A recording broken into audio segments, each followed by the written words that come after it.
Hi, welcome to our presentation, Determining Microplastic Accumulation in Marine Filter Feeders Oysters by Taylor Hain, Cora Kaplan, Cassidy Kozak, Jennifer Roth, and Sydney Taylor. During this presentation, we will discuss what microplastics are and how they are harmful, the purpose and methods of our experiment, and what we observed. But first, we have to get into what microplastics are and how they can be damaging. As plastic products weather, they are fragmented into microscopic particles called microplastics. Microplastics are typically less than 1 millimeter in diameter and are found in nearly all marine environments, including the Arctic and the deep sea. The most commonly encountered plastic polymers in marine environments are polypropylene, polyethylene, and polyvinyl chloride. Since microplastics are so small, they have the potential to be ingested by a variety of marine animals. Marine mollusks, like oysters, are particularly susceptible to ingestion and concentration of microplastics because of their filter feeding behavior. Ingestion of microplastics can damage organisms through either mechanical means, such as laceration of tissues or blockages, or by chemical means, such as releasing toxins that were stuck on the plastic surface. Microplastic toxicity typically increases as microplastic concentration increases within an organism. Cellophane, polyester, and polystyrene microplastics as large as 9.6 microns have been observed accumulating in the gut, gills, mantle, digestive gland, and hemolymph of oyster species such as the Sydney rock oyster, blue mussels, and the edible Pacific oyster. Background. Microplastics are in many of our daily use products, such as personal care products or PCPs. There has been 3 × 10⁵ tons of microplastics released into the environment over the last 50 years, with a large part of that being in the marine environment. A large portion of these microplastics are derived from PCPs. Microplastics range in size from 100 nanometers to 5 millimeters, and can cause various problems with bioaccumulation within the food web, ourselves included. The purpose of this experiment is to estimate the accumulation of microplastics by filter feeding oysters by measuring microplastic concentration in the water over an hour exposure period. We expect to see the concentration of microplastics in the water decrease linearly over time as the water is filtered by the oysters. We expect that the microplastics will be trapped as the water passes through the oyster's gills and ends up accumulating in the oysters. Experimental design. We had 3 groups for this experiment. Group number 1 was our control group. This group had 5 milliliters of seawater added to each replicate with no additive of body wash. This was done in order to keep volumes of each of the groups at a constant. We compare this to see if the added microplastics had any effect. Group number 2 was experimental group number 1. In this group, 5 milliliters of pure body wash was added to each replicate. Group number 3 was experimental group 2. In this group, a 5 milliliter solution of seawater and body wash was added to each replicate. This solution was half body wash, half seawater. Materials and methods. So for our setup, we had 4 replicate tanks per treatment group. Each tank contains 1 oyster and 300 milliliters of seawater. There was then 5 milliliters of treatment added to each of these tanks at the beginning of the trial. As you can see here, this is experimental group 2, so that is the personal care product added directly to the tank with no dilution.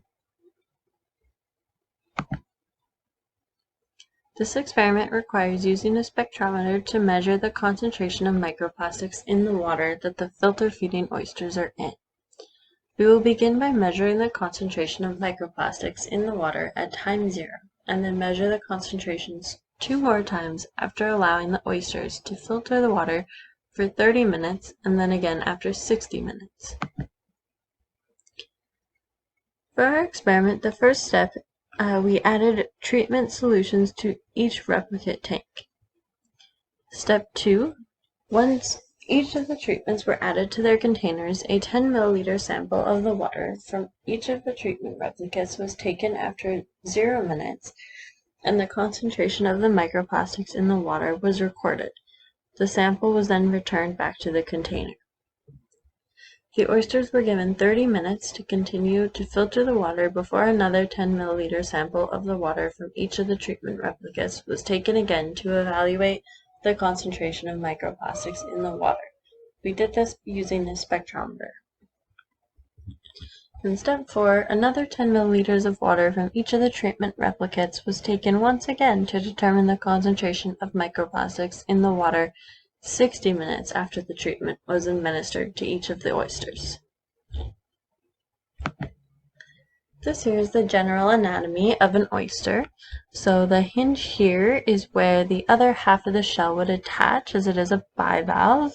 So this part here would remain open, or can open and close, and the water would be inhaled in here and passed through the gills. So this is where we would expect to see the microplastics build up and get trapped as the water just runs through. So then the concentration of the water around the oyster, the concentration of the microplastics should be decreasing. And this is an example of the microplastic we found in the personal care product from the diluted sample. And this is at a magnification of 10 times. In order to determine the concentration of microplastics in the samples taken from each of the treatment tanks, the optimal absorbance wavelength for the microplastics must be determined. This is done by evaluating at which wavelength the microplastic solution absorbs the most light.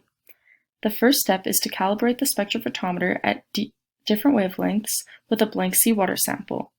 Once the spectrophotometer has been blanked, a diluted sample with a 1-to-1 ratio of the microplastic containing body wash in seawater is then placed into the spectrophotometer and the absorbance reading is recorded. This process of blanking the spectrophotometer and recording the absorbance of the diluted body wash solution is repeated at wavelengths 360, 380, 400, 420, 430, 440, 450, and 460. For this experiment, the highest absorbance value was recorded at the wavelength 430, so we used this wavelength to determine the absorbance of the microplastics in each of the treatment tank water samples for the rest of the experiment. The variables of the experiment included the independent variable, which is the concentration of microplastics contained in solution added to the water. Treatment 1 is 100% concentrated, and treatment 2 is a 50% concentration with a 50% dilution with seawater. The dependent variable is the concentration of microplastics in the water after being introduced to the filter feeders after 0 minutes, 30 minutes, and 60 minutes, or the rate at which the oysters filter feed. The control variable is the treatment replicates that did not receive any microplastic solution and only received 5 milliliters of regular ocean water instead. This is a table of the absorbance readings recorded for each of the water samples taken at 0 minutes, 30 minutes, and 60 minutes after the 3 different treatments were introduced to the oysters. There are 4 replicates for each of the treatments. For statistical analysis, a Shapiro-Wilk test was unreliable and provided a falsely normal test statistic due to small sample size. Therefore, we assess normality via histograms. Based on the histograms, the data was non-normally distributed, so we performed a non-parametric Kruskal-Wallis test and a Wilcoxon post-hoc test. The results of the experiment suggest that there is a statistically significant difference among the means for the control and experimental group 1, and experimental group 1 and the experimental group 2. However, due to the extremely small sample size and confounding effects of the soap within the body wash solution, these results should be interpreted with caution. Image 3 is a diagram of the oyster's mean filtering rate with a 95% confidence interval. Part 4, Discussion. What the results of this experiment suggest and what should be considered in future research. To start us off, there are many things that weren't accounted for until we entered the lab. An example of this is specificality of certain methods like filtering microplastics from soap. So what our findings suggest, not a lot, because of our expectations for how easy and or smooth planning, setting up, and carrying out a lab is, our results should be taken with much caution. There was much that could have gone wrong. We didn't have enough specific understanding of some concepts to properly set up our procedures, as well as inexperience with designing our own labs, lack of lab time, and naivety in terms of how much tweaking and repeating of lab studies are done to get accurate and reliable results. Nonetheless, our findings suggest that experimental group 1 was the best of the 3 groups at filtering the water, while experimental group 2 and the control group were statistically insignificant from one another. This doesn't really make much sense because experimental group 1 had the most concentrated additive of a body wash, meaning more soap and more microplastics, overall just more toxic in general. In the following slides, I will go through why we may have gotten the results we did and how we might improve for next time. Human error and problems with experimental design. There was possible mismatch of data between 2 absorbance readings. This might have happened for various reasons, like trying to get readings of too many samples at once, misreading of labels, and too many hands handling each sample. Due to unforeseen difficulty of separating microplastics from the body wash, we were unable to include a microplastics-only treatment group as we initially planned. And because of this, we had to subject the oysters to lots of soap from the body wash, which could have adversely affected their ability to filter the water. Experimental error. Oysters may have been adversely affected by the body wash ingredients. Similarly, the pH of the microplastic containing solution may have varied from the oyster's optimal range of pH. Both of these factors may have contributed to various problems arising from the oysters, such as them halting filtration in response to a toxic environment. In addition, there were various quantities of barnacles around each oyster that were not initially accounted for. This may have skewed results in that we solely wished to measure the accumulation of microplastics in oysters over a period of time. Addition of other filter feeders would have increased the amount of material being removed from the surrounding water. Another thing to consider is that the oysters were placed in foreign, non-aerated tanks during this experiment. Although the water was seawater, it may have gotten stale because of lack of aeration. This, alongside the other toxic factors, may have caused the oysters to halt functioning until better water conditions arose. Things to consider for future studies. One thing we could do is more research into previous microplastic studies and their setups. This is to get a better understanding of methods of working with microplastics that have proven to be successful. Secondly, making sure our design is based on materials available is very important.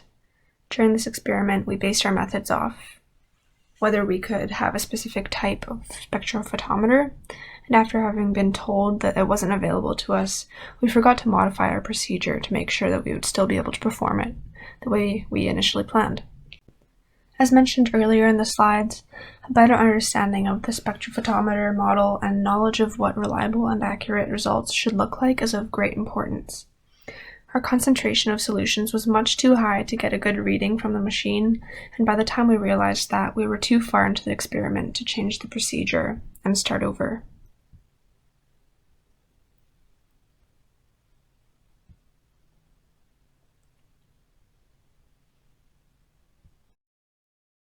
Thanks! Credits. This presentation template was created by SlidesGo, including icons by Flaticon and infographics and images by Freepik.